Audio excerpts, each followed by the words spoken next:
Selanjutnya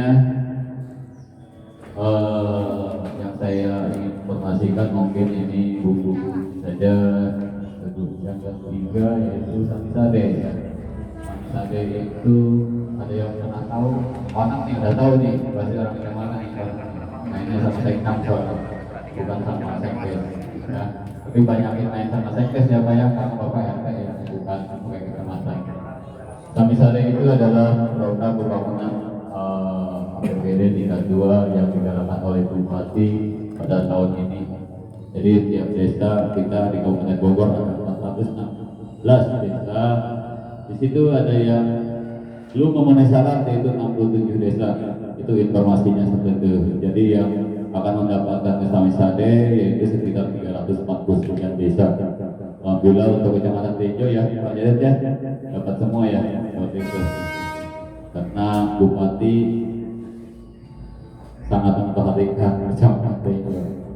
Jadi Samisade ini tidak cukup untuk 1-2 tahun ya Pak ya, harus berkelanjutan ya, begitu. Setuju kan? Nah, jadi Bupati juga harus 2 kali seperti itu. Setuju tidak? Ya, betul, bagus. Karena kita anak buah Bupati. Ya, jadi Samisade itu diarahkan untuk pembangunan infrastruktur. Kenapa? Karena Bupati juga ingin membantu masyarakatnya, terutama yang kena dampak pandemi corona sekarang ini. Kita ada membuka peluang pekerjaan untuk warga desa masing-masing untuk menyerap tenaga kerja, dan itu akan membantu perekonomian di Kabupaten Bogor agar bisa lebih baik lagi. Karena dampak corona yang hampir 1 tahun ini ya luar biasa.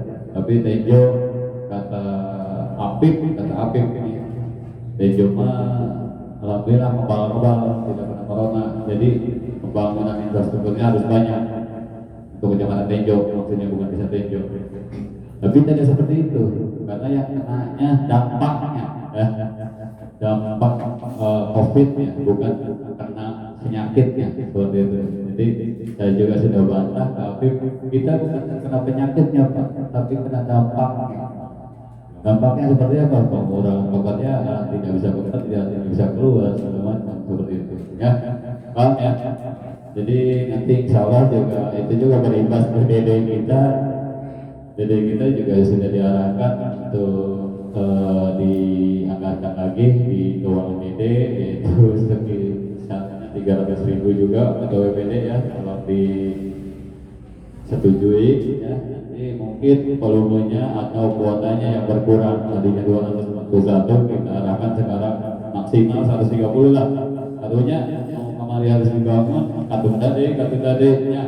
Saya tak kasih cok ya, itunya harusnya kasih kartu tadi itu. Oke, Pak ya. Yang selanjutnya yang saya ingin sampaikan di sini juga ada program PKH yang mungkin itu bukan keuangan desa ya, karena itu adalah dari kementerian. PKH saya sudah undang secara pribadi, diundang secara pribadi, pendampingnya cuma beliau tadi pagi memberi kabar nggak bisa hadir. Kemarin sih oke, tadi pagi memberi kabar tidak bisa hadir karena migrain. Ya, saya cuma migrain udah 2 bulan saya migrain. Tapi datang nggak bisa terus. Ya, Pak Babita migrain nggak? Tapi datang seperti itu ya.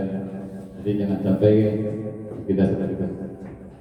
Yang ini saya ingin bahas sedikit PKH. PKH itu adalah nanti bisa dibantu Kestra yang lebih paham tentang seluruh PKH-nya. Nanti arahan saya sebagai kepala desa, pemerintah desa, karena ini kewenangannya dari kementerian dan di situ ada pendampingnya, ada agennya, dan juga ada supplier ya segala macamnya.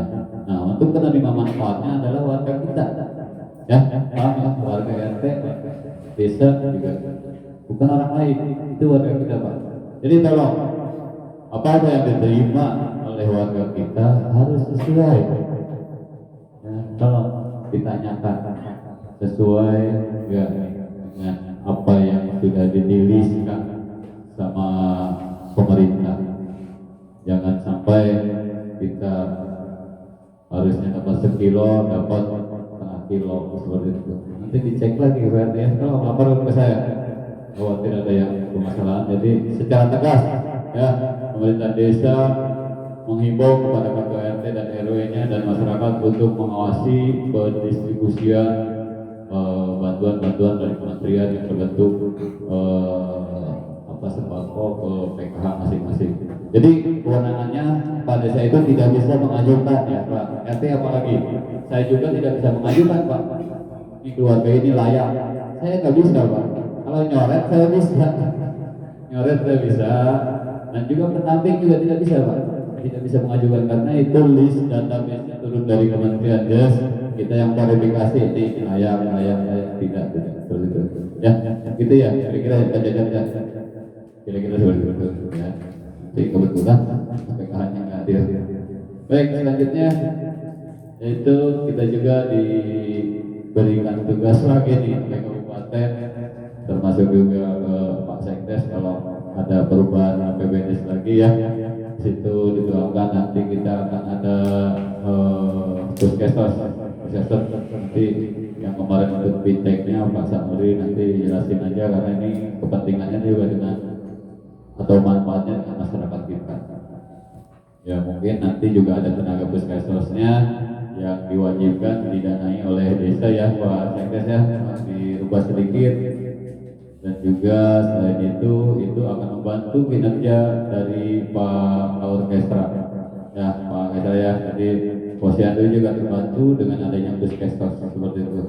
Nanti berkaitan dengan sumber daya manusianya, tolong Pak Orkestra jangan kita lihat warna atau segala macam, melihat yang bisa kerja dan mau kerja ya seperti itu ya. Yang nggak mau ada cerita nggak mau kerja. Baik, yang selanjutnya mungkin informasi yang sudah pada tahu lah, sudah paham ya, karena Bu Bupati sudah membuat peraturan bupatinya untuk meningkatkan intensif ketua RT dan RW ya. Bupati membuat peraturan ya, peraturan bupati, dengerin ya Pak Dokil mana kalau terekam. Jadi bupati membuat peraturan untuk intensif RT RW-nya, kepala desa yang merubahnya. Jadi bukan bupati ya, bupati yang membuat aturannya seperti itu ya. Nih lah gitu ya, bikin nanti kepala desa. Untuk Litmas perbuknya belum turun ya, tapi ya tolong bersabar ke Litmas. Lain yang naikkan jauh raya, ngatur aturan salah juga kayaknya kepala desa. Jadi alhamdulillah untuk ketua RT dan RW pada tahap 1 2021 sudah naik jadi 500.000 per bulannya. Lokal atau RT Bali opak jadi RT itu. Ya baik, mungkin itu info yang sangat ditunggu-tunggu ya, karena juga terkait dengan kinerja RT RW sangat melelahkan dan sangat bebannya sangat berat, mengurusi bansos terus, bolak-balik kantor desa, mengantar data sana sini ya, antar warga. Alhamdulillah Bu Bupati diizinkan aturan seperti itu, dan alhamdulillah kita juga tidak nabrak aturan ya. Ibu Bupati itu ya. Ya, yang selanjutnya mungkin di segi keamanan juga ya, ini penting untuk bukan mendahului ya Oji ya. Segi keamanan juga kita ayolah jangan sampai di awal-awal kinerja kita periode saya kota di itu. Nah sekarang agak kempes ya Pak Babin saya ya paralelnya jalan gede lah, bensin ya Pak, karena kita tanpa bensin tidak bisa berjalan ya Pak Hendra ya itu. Baik, itu saja informasi yang saya sampaikan pada kesempatan ini. Mungkin ada kata-kata yang kurang baik, yang kurang ke hati bapak-bapak, mungkin itu adalah kesalahan saya. Kalau ada kata-kata yang bagus dan benar, mungkin itu sudah ada ini ya. Wassalamualaikum. Saya akhiri dengan doa. Wassalamualaikum warahmatullahi wabarakatuh. Waalaikumsalam warahmatullahi wabarakatuh. Terima kasih kepada Bapak Rudi Hairudi yang telah memberikan sebuah sambutannya. Selanjutnya adalah sambutan yang kedua yang akan disampaikan oleh Ketua BPD Desa Tinjau kepada Bapak Iwan Siswandi. Dipersilakan.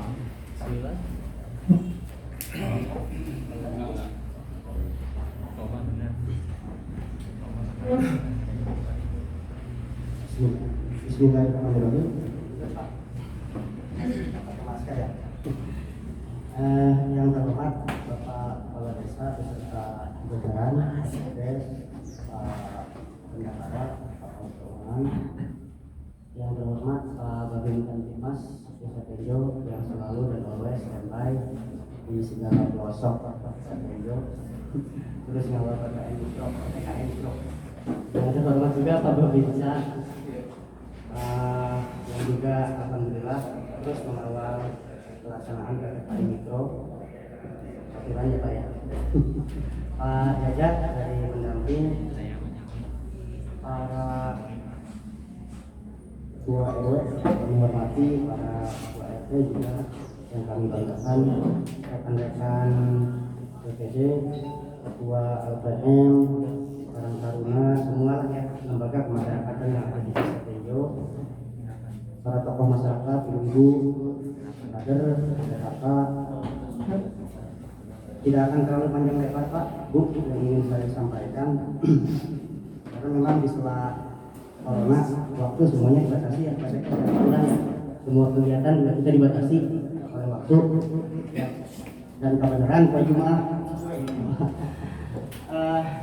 hanya memperkuat saja apa yang disampaikan oleh Pak Kepala Desa. Yang pertama, Pak, ayo kita sama-sama, karena bapak-bapak yang ada di ujung tombak desa, Pak RT, Pak RW, kita sama-sama mengawal PSBB melalui PPKM itu. Jadi penerapan pembatasan sosial berskala besar itu melalui PPKM itu. PPKM Mikro kita sudah 2 kali diperpanjang ya Pak Sekdes. Yang sekarang sampai tanggal 8 Maret melalui keputusan Bupati yang disampaikan oleh Pak Kepala Desa. Nah artinya kita tidak lagi, jadi Pak Kepala Desa dijanji untuk ya kemudian dibilang kembali ke SPP desa ya Pak Sekdes ya. Pak Lurah juga balik lagi tuh Kepala Desa kita menjalannya.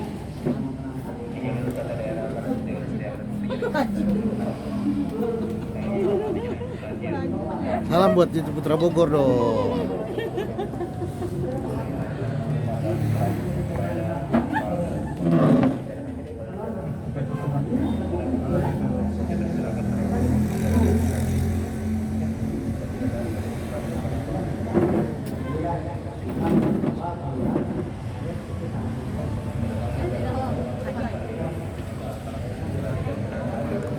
Kan Bang lihat. Nah ini sahabat situasi di luar kantor desa, di luar kantor desa Tenjo, Kecamatan Tenjo, Kabupaten Bogor. Nah, ibu-ibu dari Posyandu ya? Iya. Dari Posyandu. Posyandu juga? Iya. Ini Posyandu. Nanti pakai Om. Oh iya, bentar dulu Pak. Posyandu. Neng ada di sini guys. Waduh.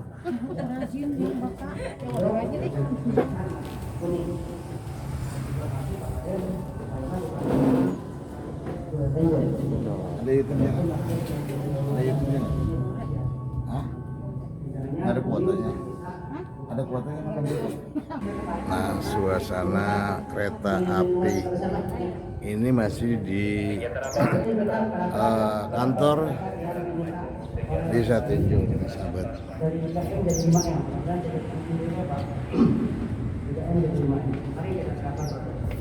Selanjutnya,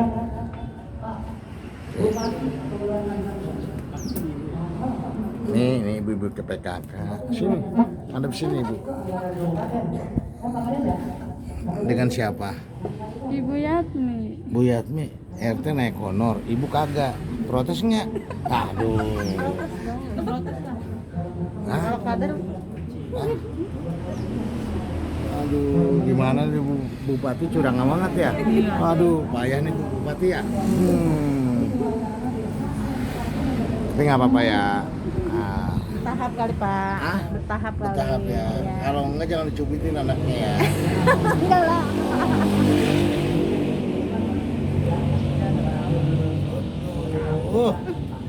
Dah.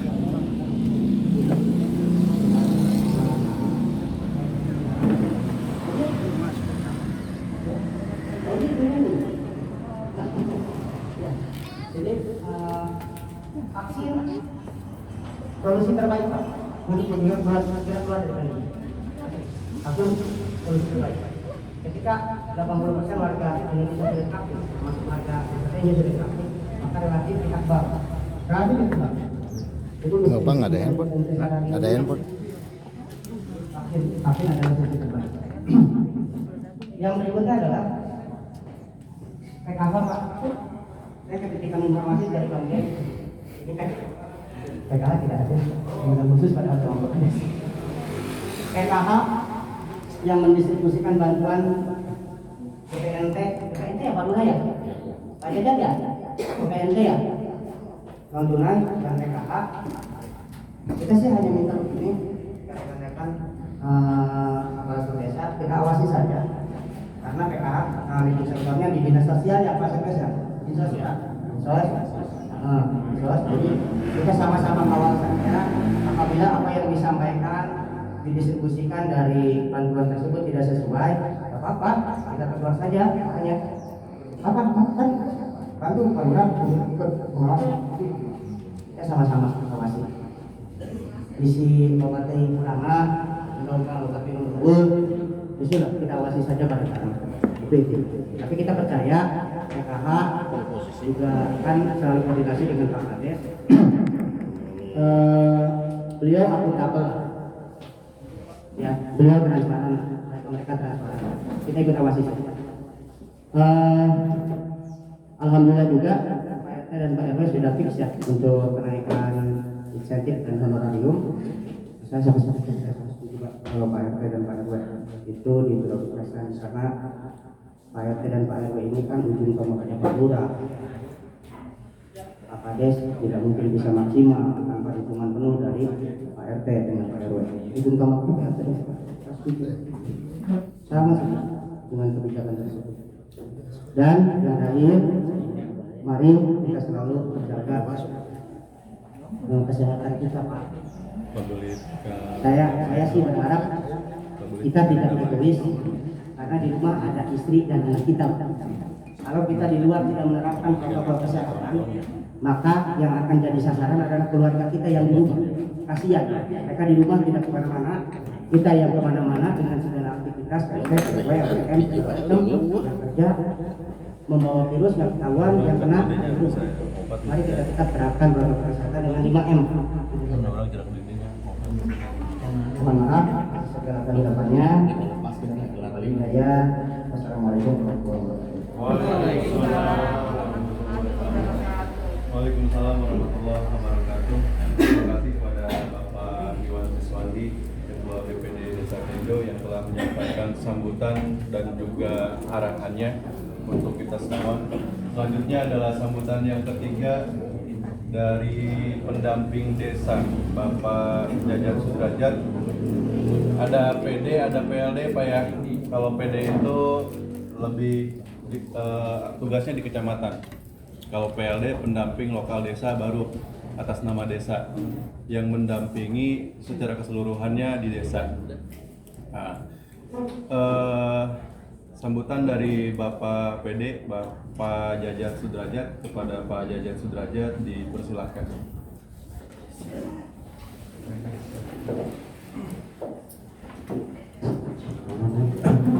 Terima kasih Pak. Assalamualaikum warahmatullahi wabarakatuh. Saya hormati Bapak Budi Herdi selaku Kepala Desa Tenjo, Bapak Sekdes, Bapak Sekretari dan stafnya. Yang saya hormati Ketua BPD, serta anggota. Yang saya hormati Bapak Mas Bagi selaku Mas dan bisa sedikit saja mungkin ya, tidak lupa mungkin bapak-bapak ya, Bapak RW, Bapak RT, Ibu Kader, mungkin Ibu PKK, mungkin saya akan sedikit menambahkan ya, karena waktunya terbatas, Benjamin ya, jalan kaki mau wajib, yuk ke sana Benjamin. Tadi sudah terima kasih Pak SMS lah. Untuk saya sendiri mungkin saat ini posisi di pendamping desa. Jadi tadi sudah dijelaskan Pak pendamping desa, kalau saya ini posisinya di Jakarta. Jadi lempar mati, mejo. Nah kalau bawa saya ada namanya PLT, pendamping lokal desa.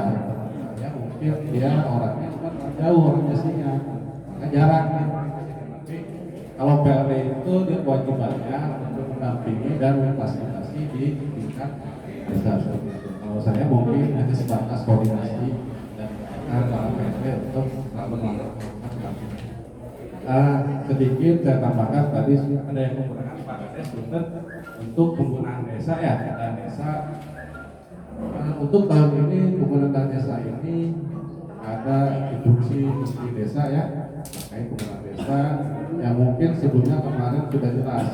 Kemarin rata-rata sudah hampir 50% kemarin Pak Kades ya untuk dana BLT-nya. Tapi untuk sekarang tetap BLT ini wajib, tapi untuk angkanya itu dikembalikan ke pihak desa. Mungkin seperti kuota ya. Oleh karena itulah berdasarkan musyawarah mungkin tadi Pak Kades sudah memberikan kuotanya sekian untuk penerimanya, nanti itu dikembalikan ke musyawarah pihak desa itu. Nah selain BLT dana desa ini tahun 2021 digunakan untuk pendataan. Nah, data apa sih? Nah untuk tahun sebelumnya mungkin 2019 nah desa itu statusnya mungkin di desa Tenjo ini statusnya desa berkembang. Jadi ada penilaian desa. Nah penilaian desa berdasarkan nanti akan menentukan jenis status desanya, ada yang tertinggal, ada berkembang, dan ada maju. Nah mungkin pasien desa itu tahun 2020 berkembang ya. Nah mudah-mudahan tahun 2021 ini status desa itu menjadi desa maju. Nah mungkin perbedaan dengan sekarang mekanismenya ini kita akan melakukan pendataan. Jadi bisa dianggarkan Pak Sekes ya, misalkan kebutuhan dan untuk pendatanya kebutuhannya seperti apa, karena nanti pendataan ini akan dilaksanakan di tingkat RT. Jadi kepala desa harus membuat SK yang namanya kelompok kerja relawan pendataan. Tetap mempunyai yang namanya relawan. Karena relawan di atas rumahan tidak ada hitungan upah yang jelas karena bentuknya relawan. Nah relawan ini nanti akan mendata ada 3 indikator. Ada indikator pertama indikator tentang ketahanan sosial. Ya mungkin kayak contohnya emang nggak bisa disampaikan gawe ya, cuma saya kasih tahu ada Kepala sekolah dia sahabat, dia kepala sekolah. Ada indikator ketahanan ekonomi dan ada indikator ketahanan lingkungan. Nah semuanya posisinya berdasarkan di tingkat lingkungan. Jadi untuk Orkestra sahabat. terus ada penyiaran. Nah itu misalkan tadi membutuhkan mikro, kalau misalkan bisa lah angkatkan bina kan dan desa karena itu sudah ada instruksi dari Menteri karena untuk PPKM mikro ini adalah instruksi dari